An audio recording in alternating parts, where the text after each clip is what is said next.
feel absolutely broken on the streets now.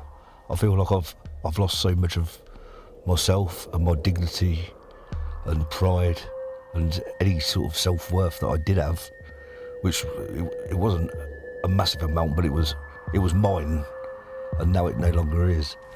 Constantly on the go, from the moment you open your eyes, if you had any sleep, and until you feel safe enough to fall asleep. Yeah, I slept here for 8 months. Sometimes wake up with frost on your face, on your eyebrows. Sometimes you just daren't go, it was so cold you daren't even go to sleep and just walk around town to keep yourself warm. I had a fairly reasonable, well, a nice childhood, I would say. My dad was a very strict man. I believe he was fair. Sort of later teenage years were a bit of a blank. I met a girl that I married when I was 23, which only lasted about a year. I maintained a job, or tried to, but it's very tiring. 2 of us, we had our own office. We were sent regularly to Germany, Italy, on training courses, so we was up to speed on different machines. We had Automa, if I remember right, Beacons.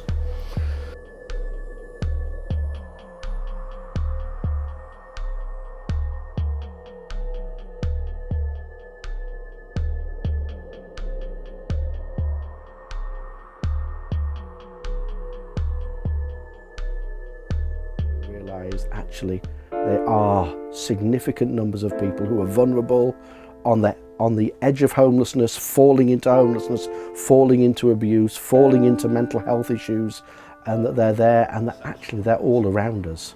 You know, they've fallen out of favour with something or someone somewhere, they're on the streets, but actually they usually look better dressed and smartly and more smart than me, but you would walk past them, you would not know them, you'd not see them, you'd not recognise them, you wouldn't think that they were homeless.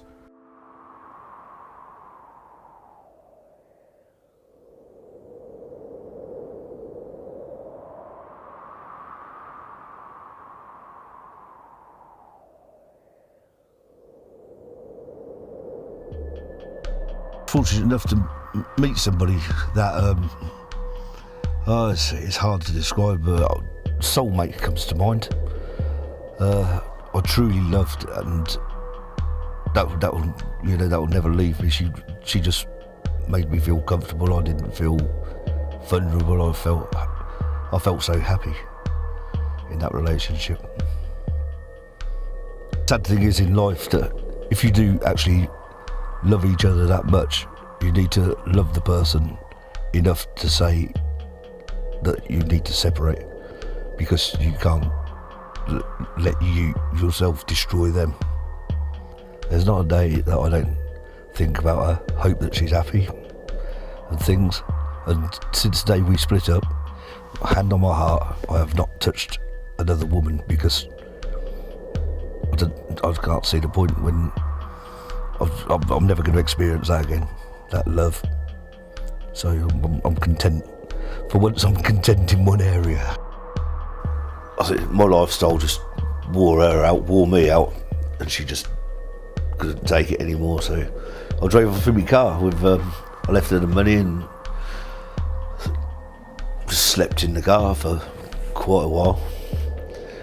3 or 4 months, I think. Things gradually went downhill from there. I was so serving with my mate and his family, and I couldn't let my life destroy theirs, really. So I elected to leave, and the consequences of that made me homeless. I had my own 3-bedroom house. It belonged to me, and due to a divorce, unfortunately things really crumbled. My world had come to an end almost, because I couldn't provide for my children. I couldn't put a roof over our head. I was devastated. I really didn't think, after years and years of paying my taxes, that I would get told, sorry, there's nothing here for you, you're not entitled. I had absolutely nothing. I had 3 children, suitcases and a car, and the pavement. that was, how else can you describe it, just absolutely devastating.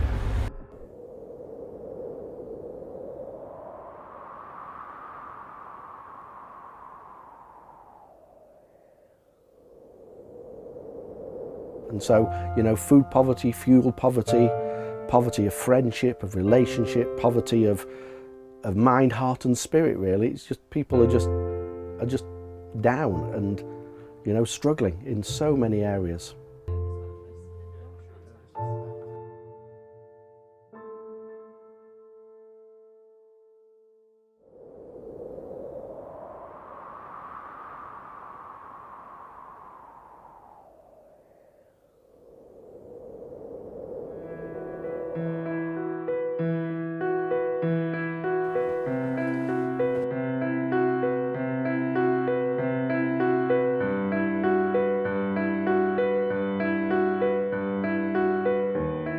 I took her to the doctors because she wasn't walking quite right. There was a slight wiggle and she was always on tiptoes.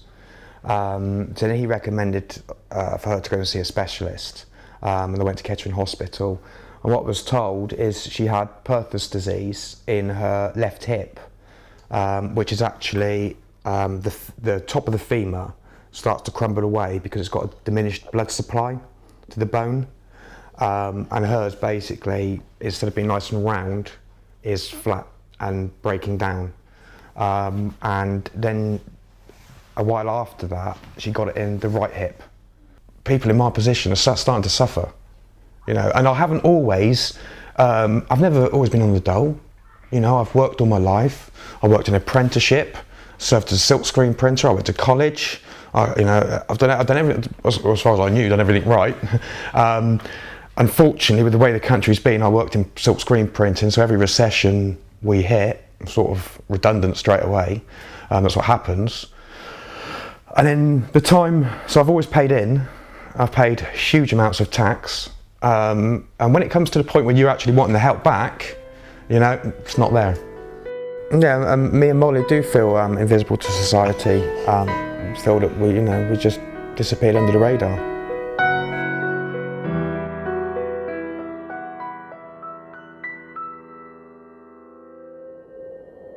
It starts in the morning before the world gets up, and we have to go round searching all the bins and bits that people wouldn't even consider looking in to find basically the food to survive on. And then again at night when the world's gone back to sleep again, every day of the week. I almost feel when I'm telling you this that I'm lying, because nobody would believe it, but certain places we go for food that have realised that we're doing it now cover their scraps in bleach or have a security guard to watch over their rubbish because it's looking after homeless people. Crazy. When we're on the street, we kind of like birds of prey, I think, because you're checking the floor for change, money, fags, long butts, things, you're checking people. You kind of learn how to spot people that possibly lend you some money and things, and you're just so aware and awake, and just you've got to be on your guard all the time, and that doesn't stop till the end of the day. Being homeless, the one thing that I've noticed is that if you have pride or any morals, then you'll die on the street. You really need to adjust very fast. We're invisible to society, and I could tell you an absolute perfect example of it. We've just walked here into this church, and there's an elderly gentleman laying there. How the hell can we see him, and a million people walking down one of the busiest roads who can't? Is that why there's no help?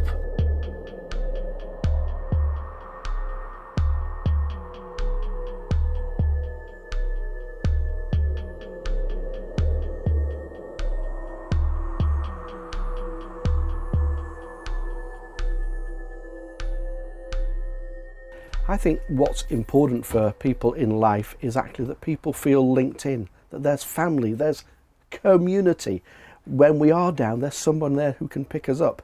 But for many, they don't know what true family is like. They don't know what true fellowship, community. They've never had that unconditional love and care, which I think people thrive on.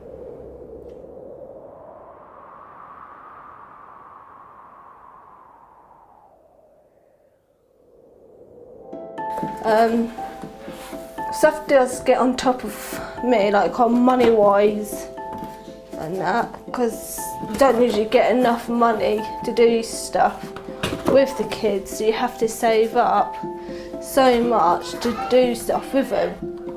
So it's quite not good, really. It's so hard, especially with the kids and because there's not a lot here to do around here. They do usually go to Messy Play at Short Start. They usually, because Tony goes to nursery,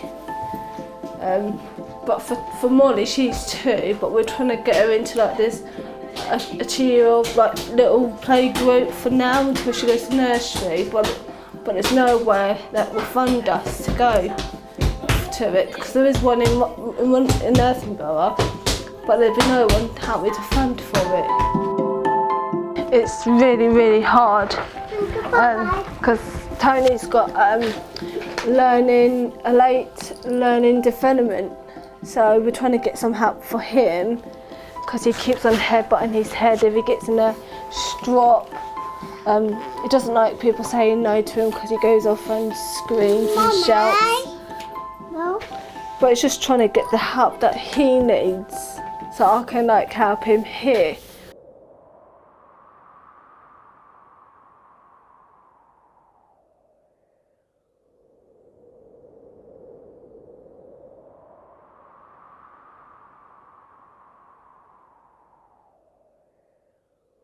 I often think about my grandfather because he was in the war. He sadly passed away, but he truly believed that he fought for this country to protect the government and the Queen and the people that lived here. And would he, knowing that his grandson is homeless on the street, still choose to fight for a government and a Queen that chooses not to acknowledge me?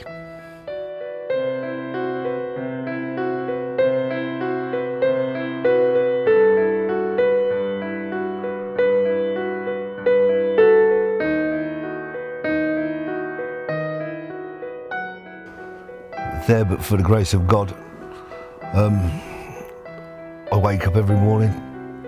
I still appreciate a blue sky. I still appreciate sunshine.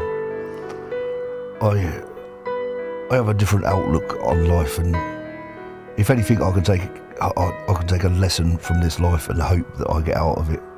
Make people aware of just how diabolical this situation is.